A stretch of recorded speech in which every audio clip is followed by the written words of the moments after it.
special भएछ दाइ काम बिर्छन् मेरो काम सुन्तला अभियान हो यो सुन्तला अभियान खाल्डो खाने प्रोग्राम हुँदैछ हामी कहाँ एक धुरी बराबर कतिवटा बिरुवा लगाउने रे एक धुरी बराबर 50 पिस होइन त 50 वटा खाल्डा खानु पर्यो एक धुरीले 100-150 सम्म रोप्न पाइन्छ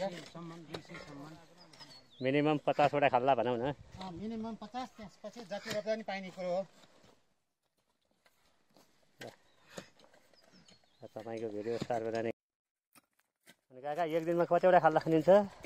हजुर एक दिनमा 10-12 वटा खनिन्छ 12 वटा खाल्डा बराबरको तपाईलाई कति आउँछ सर हजुर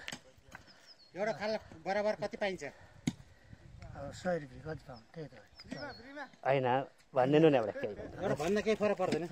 एउटा खाल्डा बराबरको 200 250 300 250 200 300 त्यस्तै आउँछ है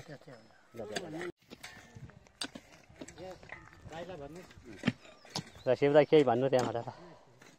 अब यो चाहिँ हाम्रो सन्तोला रोप्ने करिब 1400 बिरुवा चाहिँ हाम्रो आइरहेछ अब हामीले चाहिँ एउटा सुरु गरेको छ सन्तोला प्याकेज कार्यक्रम बनाउने भन्न हामी चाहिँ सबै मिलेर अब सन्तोला 100 बोट कोहीले कोही 50 बोट र हाम्रो बाँकी पनि 150 बोट चाहिँ हाम्रो जुन घरहरूमा नि अब लगाइरहेकै छ बस अब यो नेपाल सरकारको आन्तरिक चाहिँ यो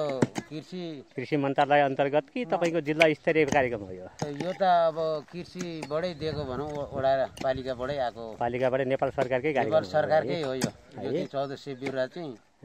अब आइरहेछ त्यही चाहिँ हामी समूह मिलेर चाहिँ अब यसलाई अघि बढौँ भनेर हामी लागिरहेछौँ अघि बढौँ धेरै धेरै धन्यवाद धेरै धेरै सबैले यसरी बढौँ भन्ने यो चाहिँ हाम्रो हेमलाल दाइको एरिया है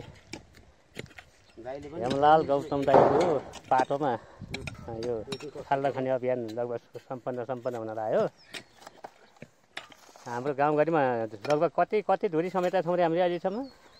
1400 त तपाईँको प्रति खाल्डा भएको धुरी सङ्ख्या चाहिँ जति हाम्रो यहाँ छ सबै हो है हाम्रो नछुटाउँ भन्ने भनाइ हो नछुटाउँ भन्ने बजिने गाउँभित्र जति धुरी छन् नछुटाउँ भन्ने अभियान होइन त यो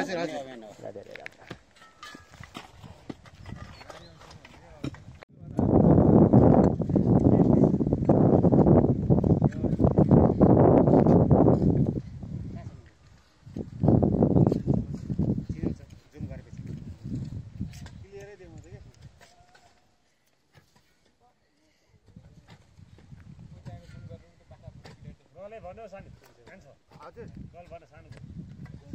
मेरो ऊ चाहिँ तरिका यसको एकदम बेस्ट हो तरिका त धेरै बेस्ट एकदम राम्रो छ तर साधन भयो क्या गल भन्यो एउटा गलै बाँग्यो अस्ति गल दुईटा गल कहाँ भेट्यो